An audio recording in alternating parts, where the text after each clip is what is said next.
오늘 저는 에베소서 3장 1 절로 13절 말씀을 중심으로 하나님의 경륜과 그리스도인의 사명이라는 제목으로 하나님의 은혜를 나누기를 원합니다.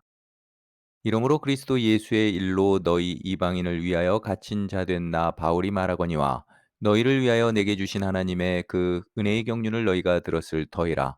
곧 계시로 내게 비밀을 알게 하신 것은 내가 먼저 간단히 기록함과 같으니 그것을 읽으면 내가 그리스도의 비밀을 깨달은 것을 너희가 알 수 있으리라.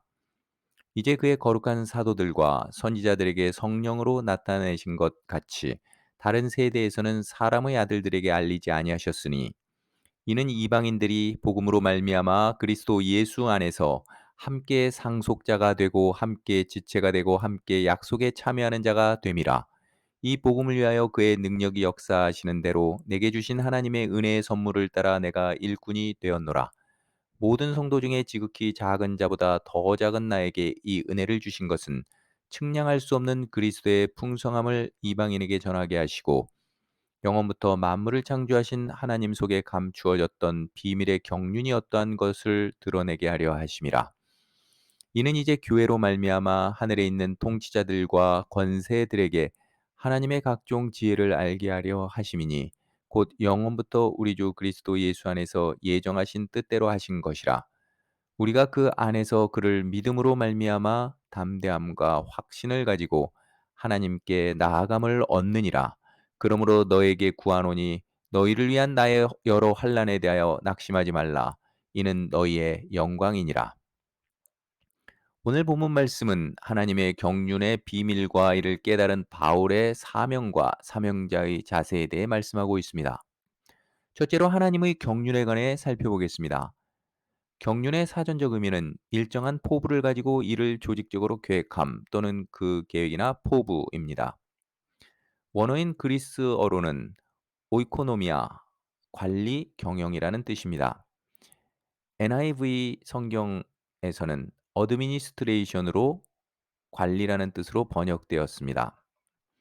하나님께서는 큰 틀과 계획을 창세전에 이미 세우시고 그 큰 계획 안에서 이를 관리하고 처리해 나가십니다. 그 일을 처리해 감에 있어서 하나님께서는 지혜로우시고 은혜로우시고 섬세하게 관리하시면서 진행하십니다. 하나님의 경륜을 설명할 때 함께 설명해야 하는 것은 점진적인 계시입니다. 하나님께서 이스라엘을 택하시고 이스라엘의 문화 가운데서 일하셨습니다. 그러나 처음부터 완전한 계시를 하신 것은 아닙니다. 이스라엘 문화 안에서 문화를 존중하며 점진적으로 계시하셨습니다. 일부 다처제라든가 종의 제도 같은 것은 근본적으로 하나님의 뜻과 일치되는 것은 아니었지만 그러한 문화를 파괴하지 않으시고 그 안에서 하나님의 타협할 수 없는 진리, 즉 예수 그리스도의 모형인 양과 같은 제물을 통한 속죄 제사, 우상 숭배에 대한 단호한 배척 등을 계시하셨습니다. 구약 시대의 이방인의 구원에 관한 계시도 암시적으로는 있었더라도 신약 시대의 사도들과 선지자들에게 성령으로 확연하게 계시되었습니다. 바울은 자신이 성령으로 그러한 계시를 받은 자 중에 한 사람으로서 그러한 하나님의 비밀을 알릴 사명이 있다고 말합니다. 그래서 로마 감옥 안에서 이 비밀을 에베소 성도들에게 알리고 있는 것입니다. 이방인 성도들의 상태에 대해서는 이전 장에서 자세히 설명하였고 바울은 다시 핵심적으로 이야기합니다. 이방인들이 복음으로 말미암아 그리스도 예수 안에서 함께 상속자가 되고 함께 지체가 되고 함께 약속에 참여하는 자가 되었다는 것입니다. 이런 하나님의 지혜의 경륜은 우리가 하나님의 지혜를 깨닫고 더욱 믿음이 굳건해지고 하나님에 대한 신뢰와 존경심이 생기는 효과만 있는 것이 아니라 이러한 하나님의 경륜의 비밀은 하늘에 있는 영적 존재들이 하나님께 다시는 반역하는 일이 없도록 하는 시청과 교육이 된다는 것입니다. 9절 10절 말씀입니다. 영원부터 만물을 창조하신 하나님 속에 감추어졌던 비밀의 경륜이 어떠한 것을 드러내게 하려 하심이라.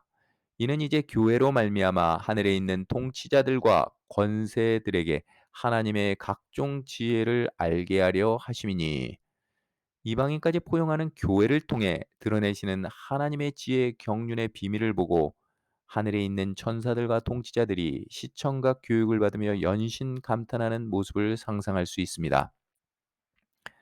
하나님의 경륜과 관련하여 우리에게 주는 교훈은 하나님께서는 창세전에 예정하시고 계획하신 큰 틀 가운데 이스라엘의 문화 가운데서 섬세하고 지혜롭게 장기적으로 차근차근 일해 가신다는 것입니다.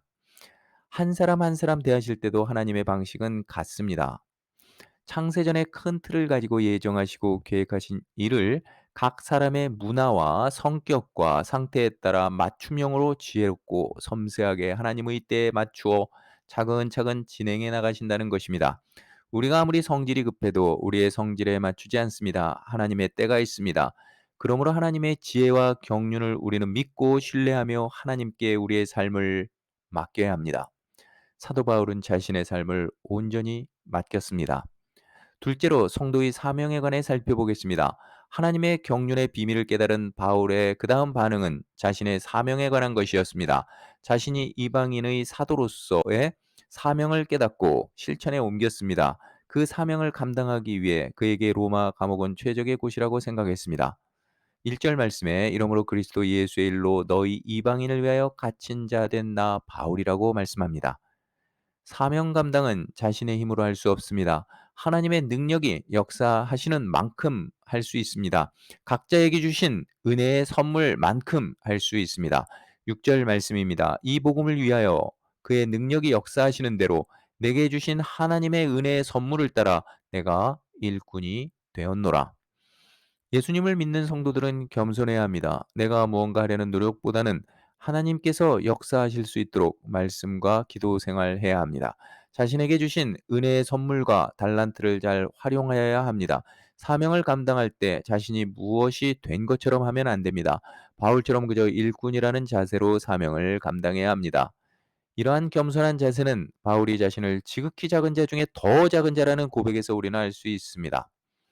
하나님을 진정으로 만나는 사람들은 겸손합니다. 하나님께서 교만을 얼마나 싫어하시는지 알기 때문입니다. 잠언 3장 34절 진실로 그는 거만한 자를 비웃으시며 겸손한 자에게 은혜를 베푸시나니.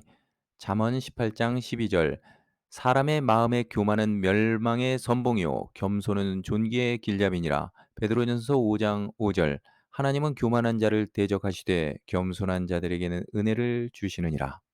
하나님의 자녀들은 무엇을 하든 항상 겸손해야 합니다. 마지막으로 사명자들의 중요한 자세는 담대함과 확신입니다. 12절 말씀입니다. 우리가 그 안에서 그를 믿음으로 말미암아 담대함과 확신을 가지고 하나님께 나아감을 얻느니라. 바울이 수많은 환난을 당하면서도 이겨내고 감옥 안에 있으면서도 그렇게 기뻐할 수 있었던 것은 예수님을 믿음으로 오는 담대함과 확신이 있었기 때문입니다. 담대함과 확신을 갖도록 하기 위해 바울이 강조한 것은 하나님의 예정과 예수님의 피 흘리심, 성령님의 역사와 인치심입니다. 오늘 저는 하나님의 경륜과 성도들의 사명에 관해 살펴보았습니다. 하나님의 경륜의 비밀을 깨닫고 사명자로서 하나님의 능력을 힘입어 예수님 안에서 겸손과 확신과 담대함으로 사명을 감당하는 저와 여러분들 되시기를 주 예수 그리스도의 이름으로 축원합니다.